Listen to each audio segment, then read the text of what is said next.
Hi there. This is the fifth installment of this series of video about Synthesis 101 using Moomu software modular synthesizer. Now it's for Mac and PC, but even if you don't use that, still the principle I'm going to talk about will be applicable to most synthesizers, modular or not, depending on the feature we're looking for. Today we're diving into more complex synthesizer design and how to control it with the different sequencers that are part of Moomu. Let's just dive in. I'm going to start with my preset that I like to have, an analyzer basic, this one here. And I'm going to add a row, an FM synth. Actually, this is one of the FM synthesizer that comes with Moomu. So I'm just going to add this here. So I've got one FM synth here. I'm going to go again in rows because rows is interesting. You can have a whole row of information of module. And in this case, these are different synthesizers. So the next one would be here. First, wavetable V2. I'm going to load this one. And this one, delete the row. So I have the first one, which is the FM synthesizer. Second one, which is my wavetable synthesizer. And I'm going to add another just synth bass. So I'm just going to click synth bass. And I'm going to close that. So I've got these three, okay? Synth bass is in the middle. Now, to be able to play them together as one synthesizer. So what I want to do is as I play a key, I want the three of them to play. So what I'll do, I'm going to have, and I want to play from a sequencer. So I'm going to bring in, let's go module, sequence. There's a couple of them, but I'll play with the CV sequencer here. So I'm going to go here. I'm going to put it here. But what I'll do, I'm going to add a new line. Going to just add new row here. Perfect. If you look at how this works, this one has a voltage per octave and gate. So voltage per octave, I'm going to send it here. Gate, I'm going to send it to gate. Voltage per octave, the other to the voltage octave. The gate of the other one to gate here. I'm going to go do the same thing over here. So that means that now when this is going to play, it's going to trigger the three different synthesizer. I still need to have a clock to tell it what's the speed it should run at. So I'm going to go module, I'm going to go clock. Here's the clock. I'm going to put it just before here. And it generates different clock values. I'm going to use 1/8. 1/8, I'm going to send that to clock input. So it's this going to, if I press run, you see it sends gate and voltage. And see there's this one is playing. If I close this one, do you see this one playing? This one is not playing. Okay. Now I have to fix some stuff before this actually works correctly. First of all, this is going to an audio out, and I shouldn't have one here. I should be totally at the end of this one. This should be my audio out, so I've got two of them. I'll click on this one. I'm going to go delete. So I only have audio 1. Now this one, you see, it's also sending volume up to here, but it's not triggering VCA or audio. And this also should get rid of that one. Audio out, delete. But you should see volume here. So it's not happening. What's happening? There's volume coming in because you see this little green little light turning on. So it means that this control does not work. It's actually velocity and there's nothing coming in. So I'm going to just disconnect that for now. See if it works. Yeah. Okay. So now there's nothing controlling it to stop it from playing. So this works. And the one thing I want to add here is we have a sum. So sum is interesting because up to now, in the different synthesizers that we used, they were monophonic, meaning every time you play a second note, the first note stopped. There's only one note that can be played at the same time. This is a monophonic synthesizer, usually. In a real analog synthesizer, it means that if you want to play more than one note, you should have a whole circuit playing each of the notes because you need oscillators, filters, envelope, LFO, all that stuff for each of the notes. So imagine in a Prophet 5, for example, there's 5 notes they can play. It's a full analog synthesizer. Inside it, it means that there's 5 oscillators, actually they're A and B, but there's 10 oscillators playing the two sources combined together into one filter. Actually 5 filters, because every key you're playing has its own filter. So the 5 keys have their own oscillators and filters and envelope and all that stuff. So it means that in a synthesizer that is a modular synthesizer, you would have to create 5 times this to play 5 notes, which is too heavy to do in this case. It was too hard to manage. So what this does, it actually can generate many notes, many voices off each of the circuits that we design. But if you want to hear all of them together as a whole, you need to sum them up together, back together. If not, it won't sound like that. It will sound monophonic. So the sum is the summing back of the different polyphonic sound that are being triggered. So if I want to hear one here also, I'm going to add into module. I'm going to go sum. And I'm going to bring sum here. And I'll do the same thing for this one. There's a sum right here. So we have the sum here. Okay, I have it. So what I'll do here, and instead of going directly here, I'm going to go into the input and the out will be here. Now we don't hear them. So what we'll do, we're going to have to mix them together. So I'm going to add a mixer. I'm going to go here. I'm going to go mixer. Go this mixer here. And just for fun, because this mixer has, I'm going to add a delay. This mixer has a send and return here. So I'm going to add a delay and I'm going to add a reverb, a free reverb. Here we go. Okay. So the send will be sent to the input here for the A, the out will go back into the return, and the send will go then to the input, and the out will go into the return. So we get reverb. I'm going to put wet maximum, and dry nothing, because it's send. So you decide how much you want to hear. You always hear the original. So if you go back here, you go to the mixer. I'm going to take these outputs. So this one, put in mixer number 3 here. This one in mixer number 2. And this one here. Actually, this one here. And mixer number 1. Now if I bring the volume, now I don't have any volume at the end. So the output of this, I'm going to send it to my audio split, and I should see here. So I see my sound. I hear what's happening. And you have a volume here.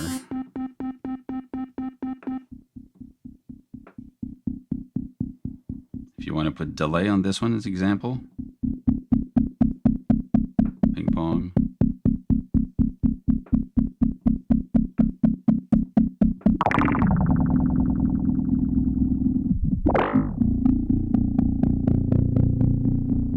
Example. Okay. So we have this one here, which is, I think this one here. So if you want to change the sound.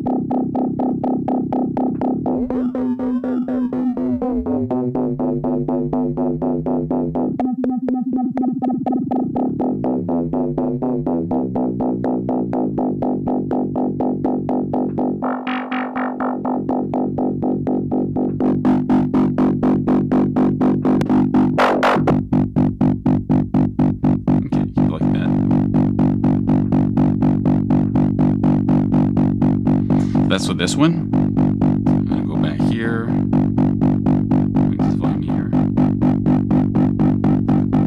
This one could be.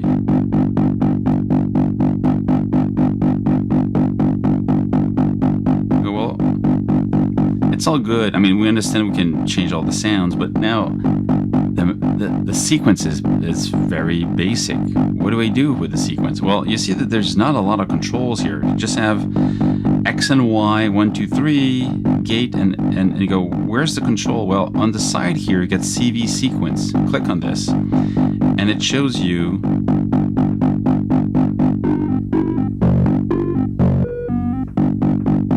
I'm just drawing where the CV are.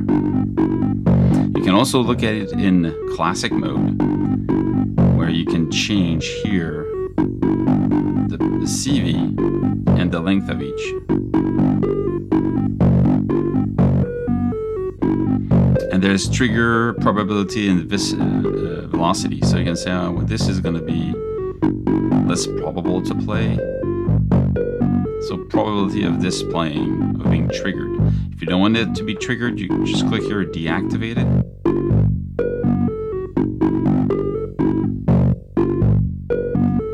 So you start building your sequence, and then that's pattern 1. You can go to the next one and create a new one for the next one. Let's go back here and bring back this. So what I have right now, I've got this wavetable FM synth here. I've got these other two, like you have basically a layer of 3 different sounds into one single sound playing. So it's a synth of 3 synths. That's how I look at it. If I show you the example I already did with this.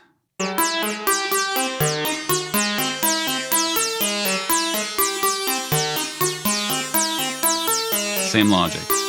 And again, if you want it to be slower, you can change the clock here. Instead of being here, you can say the clock's going to be connected to this.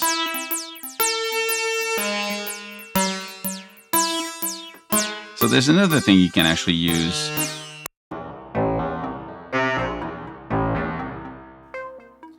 Still have the same mixer, the same delay, reverb here, 3 different rows of synthesizers. Now what I added here, I replaced the sequence with these 2 sequences here.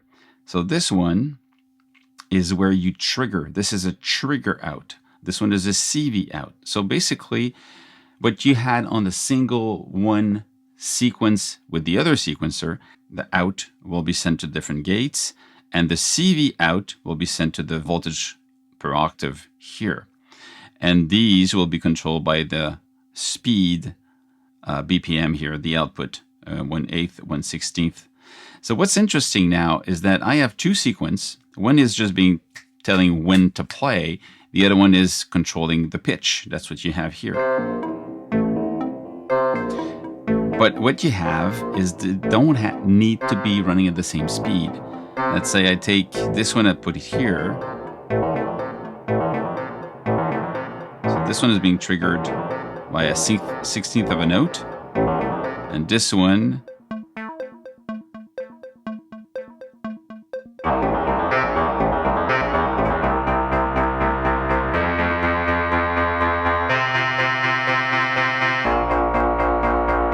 is controlling directly this one.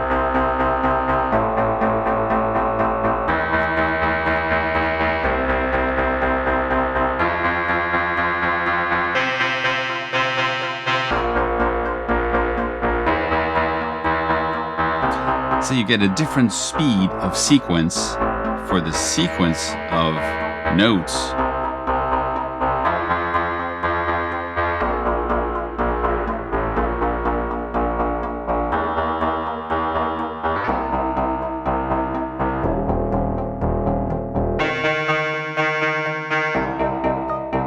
Changing the range of these frequencies.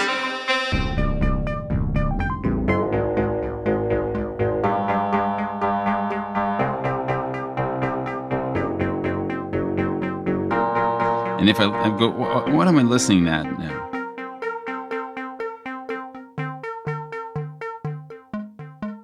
This one comes from the last one here. So the pitch is controlled by this control here. but the note being triggered comes directly from this. So every time it plays all the time. Let's say I'm going to say it's going to be on 16th.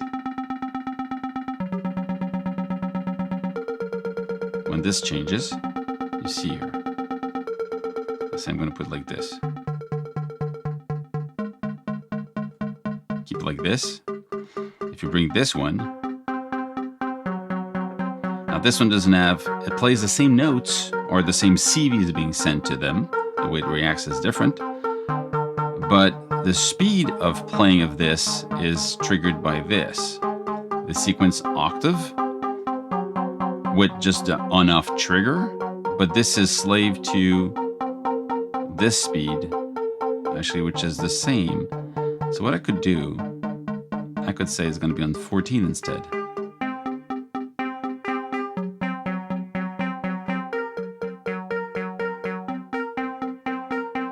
So I've got these two notes now playing together, time-wise, but they're being still controlled by the same CV per octave.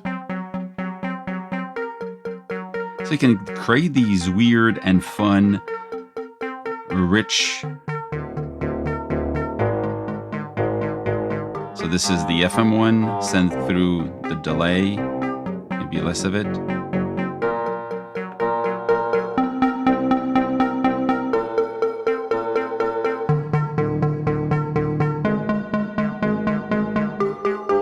So that's it. That's how all these sequencer works. There's a lot of door here you can control. Now keep in mind that these, I send it to pitch, but this could be sent to filter. It could be sent to amount of volume. So anything can be modulated here. It doesn't have to be pitch per se. In this case, I'm playing notes, but it could be so much other things, so that these sequencer could be sent to whatever you want. So this is just opening a lot of doors. Let's try just to hear example of another one here. This one is, I tried to do something that is more of a acid sounding. Got the filter over here.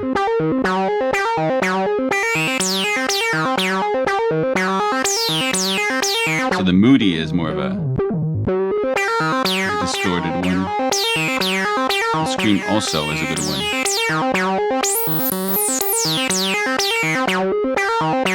And again, if you want to change the CV sequencer, you would here.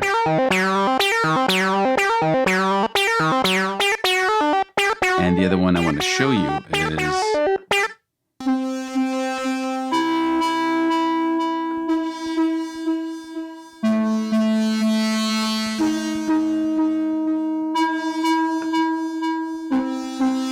I've got these very slow, but it's in random now. So what I have is these notes are being played again. It's the same sequence for everybody. So it's more something that is ambient and slow happening. And because it's a little bit different every time, you get that weird sound of it. That's it. Any question, put them below. I hope that helps you. Again, open the door to combining stuff into a weird modular experience and make it so that it becomes your stuff. Stay safe, make more music, and see you soon.